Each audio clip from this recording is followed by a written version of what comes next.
अस्सलाम वालेकुम स्टूडेंट्स। उम्मीद है आप सब खैरियत से होंगे। तो स्टूडेंट्स, आज का जो हमारा टॉपिक है वो है वेव्स। तो इस लेक्चर में हमने ये देखना है कि वेव्स क्या होती हैं और इनके कुछ पैरामीटर्स हैं जिनको हम जो है इस लेक्चर के अंदर जो है वो डिफाइन करेंगे।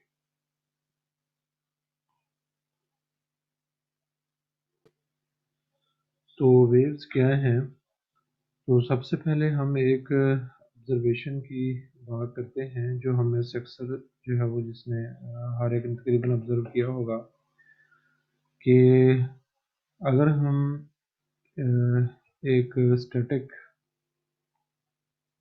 वाटर सोर्स में वाटर टब जो है उसके अंदर एक छोटा सा पत्थर फेंकते हैं। फर्ज कर लें कि हमारे पास वाटर टब है और इसमें ये पानी जो है वो स्टैटिक हालत में मौजूद है। तो अगर इसमें हम एक पत्थर को थ्रो करेंगे तो हम ये ऑब्जर्व करते हैं कि इसमें कुछ रिपल्स जो हैं ये पैदा होते हैं और यहाँ पे अगर कोई चीज़ पड़ी हो तो वो मूव करना शुरू कर देती है। स्टार्ट टू मूव, वो मूव करना जो है वो स्टार्ट कर देगी। तो उसकी जो मोशन होगी वो अप एंड डाउन होगी। तो पत्थर यहाँ से थ्रो करने से पहले ये साकर हालत में था, लेकिन जब हमने उसको थ्रो किया तो उसने मूव करना शुरू कर दिया। तो जब हमने इसको थ्रो किया तो यहाँ पे हमने एक डिस्टरबेंस जो है वो जनरेट की।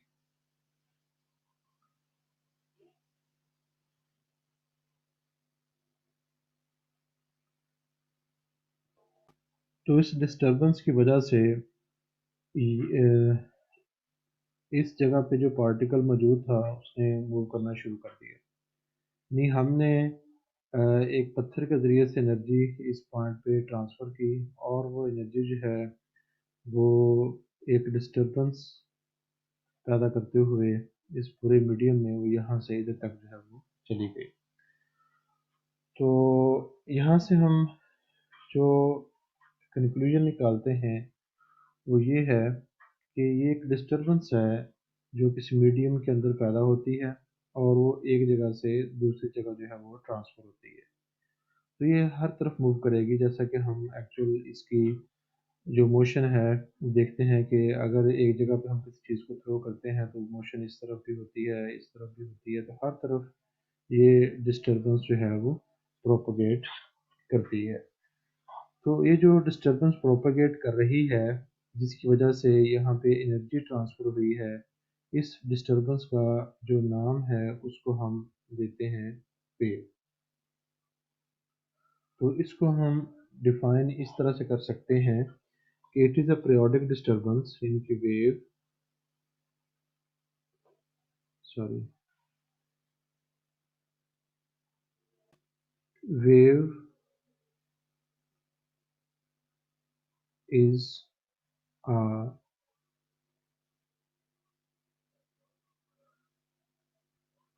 periodic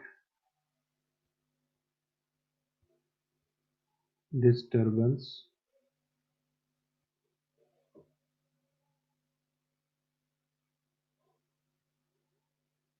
that propagate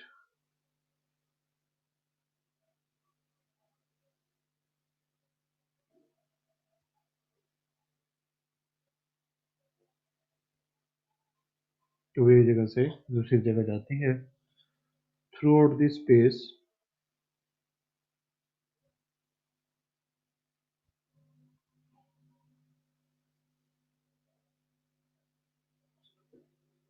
और मीडियम। यानी अगर वो डिस्टरबेंस स्पेस में है तो स्पेस में प्रोपेगेट करेगी, और अगर वो डिस्टरबेंस किसी मीडियम के अंदर है तो फिर वो मीडियम के अंदर जो है वो प्रोपेगेट करेगी। और इसका इफेक्ट क्या होगा? एंड इट कॉजेस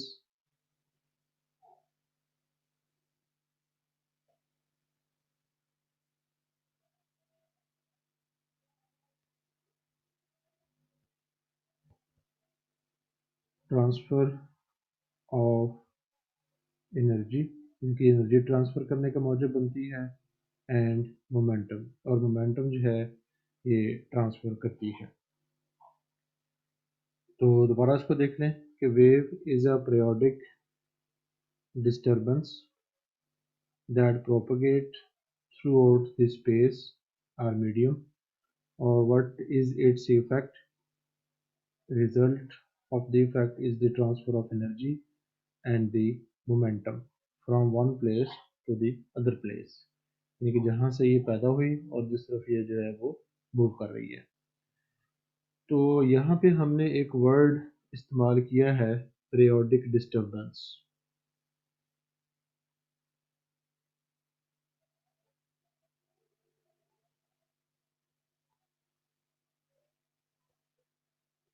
तो पीरियोडिक डिस्टर्बेंस हमने ऑसिलेशंस के अंदर पढ़ी, तो इससे हम ये कंक्लूड कर सकते हैं, ये रिज़ल्ट हम निकाल सकते हैं पीरियोडिक डिस्टर्बेंस से, कि हमारी जो वेव्स हैं these are associated with oscillating systems, यानी वेव्स आर एसोसिएटेड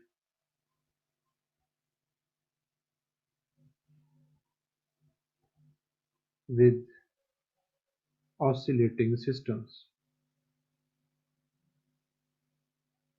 जिस तरह हमने बात की थी पेंडुलम की, physical pendulum, simple pendulum, spring, तो इस तरह के ऑसिलेटिंग सिस्टम जो होंगे जो अपनी मोशन को जो है वो रिपीट कर रहे होंगे, ऑसिलेटिंग सिस्टम्स। अब इनमें जो हमने पढ़ा है, जो स्प्रिंग में सिस्टम या दूसरे सिस्टम पढ़े हैं, उसमें हमने ये पढ़ा था कि उसकी जो ऑसिलेशंस होती हैं वो एक ही जगह पे रहती, मतलब बॉडी इधर मूव कर रहा है या इधर मूव कर रहा है। तो इसमें जब हम वेव की बात करेंगे तो ऑसिलेशन एक जगह पे ठहरी नहीं रहेंगी, बल्कि जैसे हमने प्रीवियस एग्जांपल के अंदर देखा कि ऑसिलेशन जो है वो मूव करती है। तो इसलिए ये जो होगा ऑसिलेटिंग सिस्टम जो होंगे, इनसे जो ऑसिलेशन प्रोड्यूस होंगी तो ये स्टेशनरी नहीं होंगी, बल्कि ये प्रोपेगेट करेंगी, मूव करेंगी। एक्सेप्ट, यहाँ पर हम लिख लेते हैं,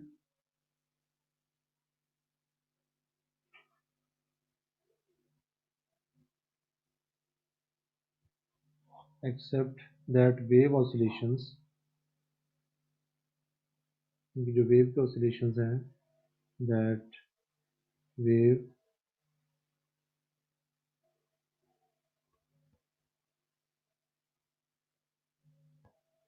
oscillations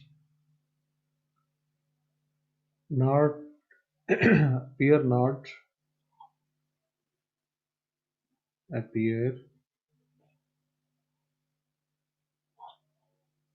not only as time oscillations, appear not only as time oscillations,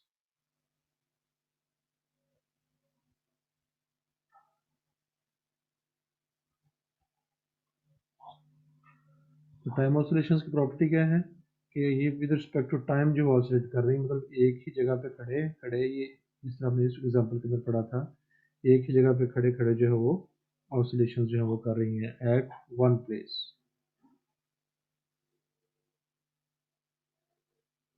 eight one place. The waves are associated with oscillating systems, except that wave oscillations appear not only as time oscillations at one place, but they propagate in space as well. But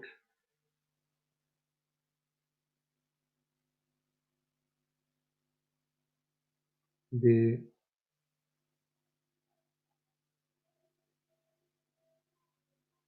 propagate in space as well।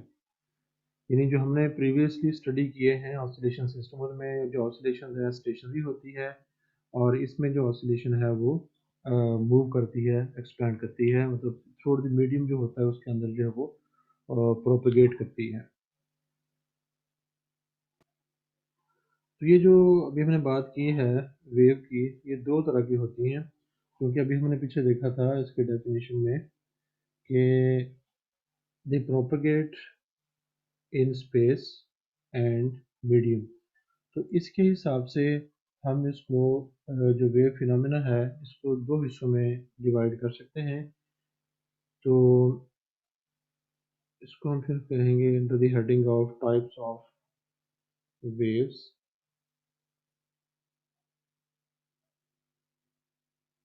तो एक इनकी जो type है जिसको medium जो है लाजमी चाहिए प्रोपेगेट करने के लिए, उनको हम मैकेनिकल वेव्स कहते हैं।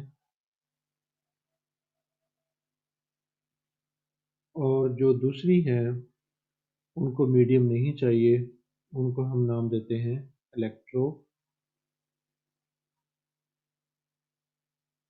Magnetic waves. Electromagnetic waves. तो जो मैकेनिकल वेव्स हैं दे रिक्वायर नो मीडियम,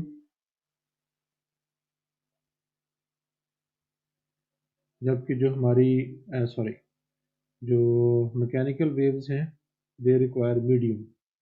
तो दे रिक्वायर मीडियम। और जो हमारी इलेक्ट्रोमैग्नेटिक वेव्स हैं दे रिक्वायर नो मीडियम। ये मीडियम के बगैर ही अपने सोर्स से टारगेट की तरफ जो है वो प्रोपगेट करेंगी।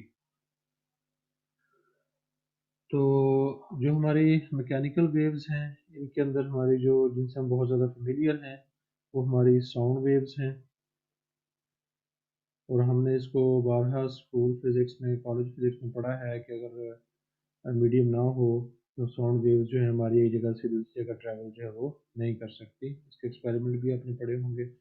और जो इलेक्ट्रोमैग्नेटिक वेव्स हैं इसकी जो फेमिलियर एग्जांपल है वो हमारी जो लाइट है वो है। तो light is a form of electromagnetic wave. तो सूरज से ज़मीन तक लाइट पहुंच रही है, दरमियान में कोई ऐसा मीडियम जो है वो एग्जिस्ट नहीं करता।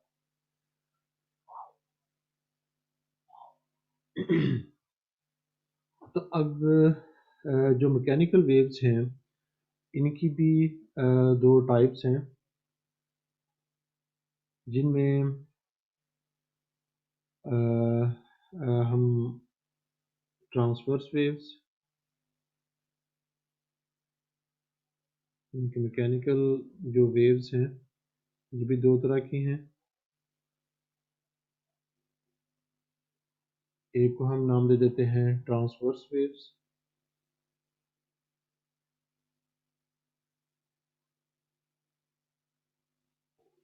और दूसरी जो है उसको हम नाम देते हैं longitudinal.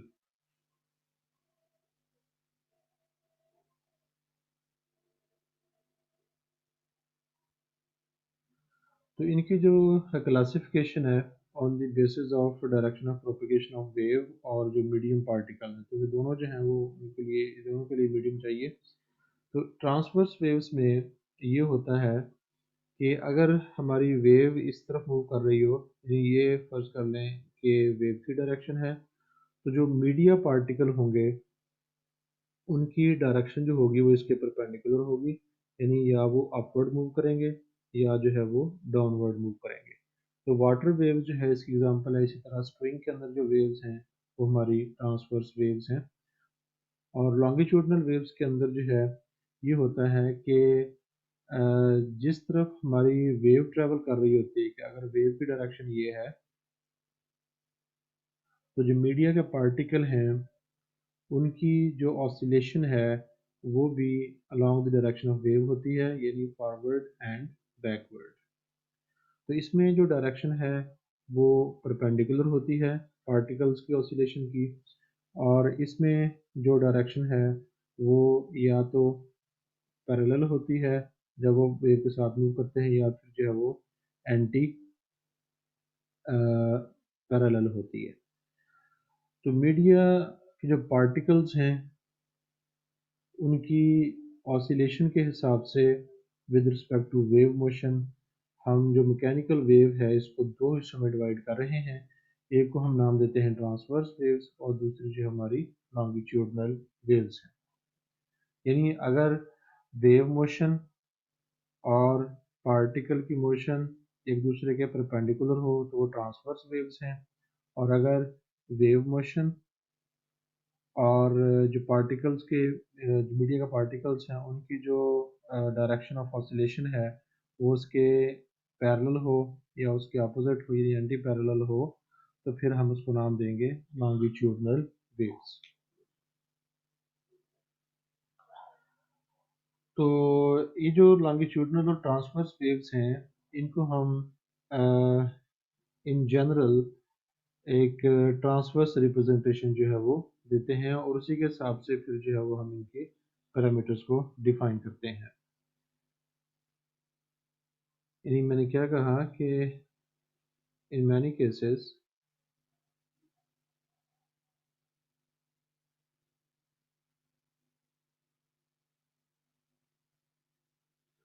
Where continuous wave formation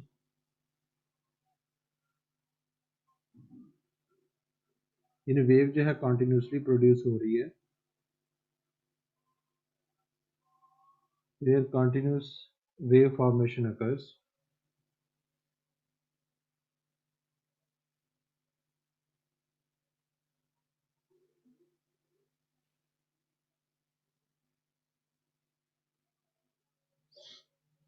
a transverse representation is used.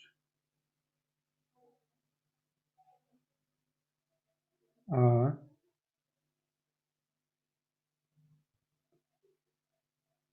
transverse representation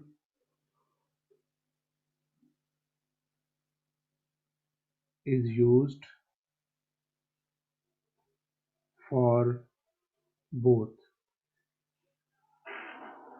यानी दोनों के लिए जो है वो हम एक ट्रांसवर्स रिप्रेजेंटेशन जो है वो यूज़ करते हैं, लॉन्गिट्यूडनल के लिए भी और ट्रांसवर्स के लिए भी।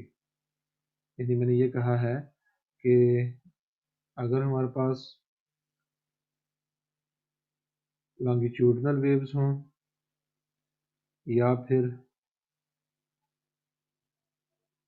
ट्रांसवर्स वेव्स हों, दोनों के लिए हम एक ट्रांसवर्स जो रिप्रेजेंटेशन है वो इस्तेमाल जो है वो करते हैं। वो बेसिकली इसके जो बिहेवियर होता है वेव्स का, चाहे वो लॉन्गिट्यूडनल हो चाहे वो ट्रांसवर्स हो, उनकी ग्राफिकल रिप्रेजेंटेशन है और वो ट्रांसवर्स होती है। यानी इस सूरत में ये ऐसे हम जो है इसको रिप्रेजेंट करते हैं। तो दोनों के लिए हम ग्राफिकल यही रिप्रेजेंटेशन देते हैं। तो इसमें जो वेव की डायरेक्शन ऑफ प्रोपगेशन होती है वो इस डायरेक्शन में ली जाती है, और जो पार्टिकल्स की मूवमेंट है ग्राफिकली वो इस सूरत में जो है वो दी जाती है। तो ये याद रहे कि ये this is only the graphical representation of both transverse waves and longitudinal waves. तो अब इनके कुछ पैरामीटर्स हैं उनको हम डिफाइन कर लेते हैं। जैसे भी हमने कहा है कि हमारी जो वेव होती है उसको हम ग्राफिकली चाहे वो ट्रांसवर्स हो या लॉन्गिट्यूडनल हो उसको हम इस तरह जो है वो रिप्रेजेंट कर सकते हैं। तो ये जो है वो हमारा टाइम एक्सिस होगा, इस तरह जो है वो एम्पलीट्यूड जो है वो होगा। तो पार्टिकल का जो मैक्सिमम डिस्प्लेसमेंट होगा अपनी पोजीशन से, अपनी जो मेन पोजीशन है जिससे हमने ऑसिलेशन के अंदर बात की थी, तो उसको हम नाम देते हैं एम्पलीट्यूड।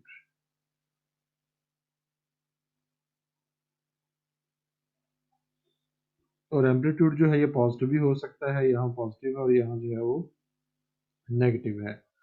और जो हिस्सा मेन पोजीशन से उठा हुआ हो यानी कि अपवर्ड हो उसको हम वेव टर्मिनोलॉजी में एक रेस्ट का नाम देते हैं, और जो डाउनवर्ड हो यानी नेगेटिव एम्पलीट्यूड वाला जो मैक्सिमम है उसको हम नाम देते हैं ट्रफ। और एक कंप्लीट जो साइकिल करने में टाइम लगता है, एक साइकिल में एक रेस्ट और एक जो होगा वो ट्रफ होगा, उसको हम नाम देते हैं टाइम पीरियड। बिल्कुल इसी तरह जिस तरह हमने ऑसिलेशंस के अंदर जो है बात की थी। और एक रेस्ट और एक ट्रफ के जो पीक्स हैं या एक कंप्लीट एक क्रेस्ट एक ट्रफ जो होगा उसके दरमियान जो डिस्टेंस होगा उसको हम वेव की लेंथ कहते हैं और उसको हम वेव लेंथ का नाम देते हैं और उसको जो है वो लैम्डा से जाहिर किया जाता है। यानी याद रहे कि ये यहाँ से लेके यहाँ तक जो डिस्टेंस है ये भी एक वेवलेंथ के बराबर है।